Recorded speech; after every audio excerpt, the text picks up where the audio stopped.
안녕하십니까? 생애빛 5분 산책에 오신 것을 진심으로 환영합니다.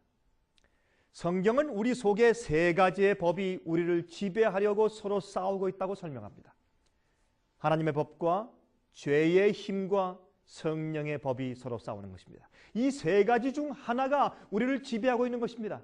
여러분은 어떠한 힘의 지배를 받고 살고 계십니까? 아무리 죄를 짓지 않으려고 해도 자꾸 죄의 힘에 끌려다니며 살고 있습니까? 죄의 습관들을 끊기가 어려운가요? 하나님의 법대로 살고 싶지만 힘이 됩니까? 그래서 성경은 우리가 성령의 법으로, 다시 말하자면 하나님의 성령의 능력으로 죄의 세력에서 해방되어야 한다고 말하고 있습니다. 죄의 사슬에서 먼저 해방되어야 하나님의 말씀대로, 주님의 계명대로 살 수 있게 된다는 것입니다.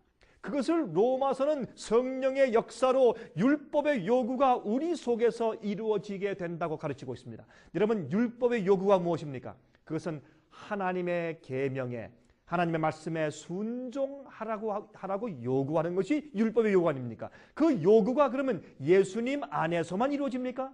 아닙니다. 우리 속에서 이루어진다는 것입니다. 율법의 요구가 무엇이라고요? 하나님의 계명을 순종하라는 것입니다. 그러나 7장에서는, 로마서 7장에서는 절규합니다. 우리의 육신 속에 있는 죄의 세력이 너무 커서 할 수가 없습니다 라고 소리집니다. 누가 나를 좀 건져내 주겠는가 라고 호소하는 것입니다. 그러나 하나님의 성령께서 그 죄의 힘에서 우리를 해방시켜서 하나님의 계명을 순종하여 살 수 있는 자로 만들어 주신다고 사도 바울은 설명하는 것입니다. 이것이 바로 복음의 힘입니다.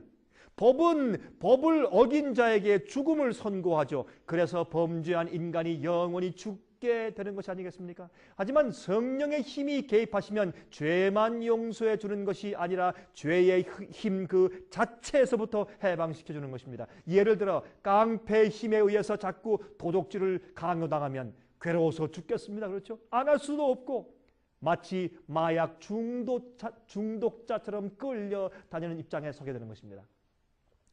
그때 나를 해방시켜주는 자가 그러한 깡패 세력에서 실제로 해방시켜주지는 않고 도적질하는 그 죄에 대하여 처벌받지만 않게 해줄게 라고 만나면 그것이 진정한 해방이 될까요? 아니죠. 죄의 힘 그 자체에서 해방해 줘야 되는 것입니다. 그래서 그 일을 하지 않게 만들어줘야죠. 이것이 복음의 능력입니다. 이것이 복음의 기쁜 소식입니다. 이 성령의 역사가 우리 속에 역사하는 세 번째 법입니다. 하나님의 계명은 의롭고 선하고 거룩하다고 했습니다. 하나님의 계명 자체는 문제가 없습니다. 그러나 내 속에 죄의 힘이 문제입니다. 죄의 본성이 문제입니다. 죄를 계속 지어온 습관의 힘이 문제인 것입니다. 그래서 하나님의 법을 지킬 수가 없게 되는 것입니다. 하지만 성령께 마음을 드리고 의지를 바치면 그 죄의 힘이 맥을 못 추는 것입니다. 로마서 8장 8절과 9절에 말씀했습니다. 육신에 있는 자들은 하나님을 기쁘시게 할 수 없느니라. 만일 너희 속에 하나님의 영이 거하시면 너희가 육신에 있지 아니하고 영에 있나니 누구든지 그리스도의 영이 없으면 그리스도의 사람이 아니라 라고 말씀을 했습니다. 여러분들이시여, 여러분은 하나님의 성령께 마음을 드렸습니까?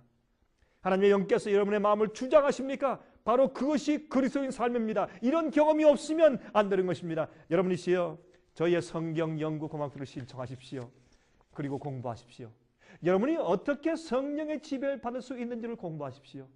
그리고 주님께 큰 은총을 받으셔야 합니다.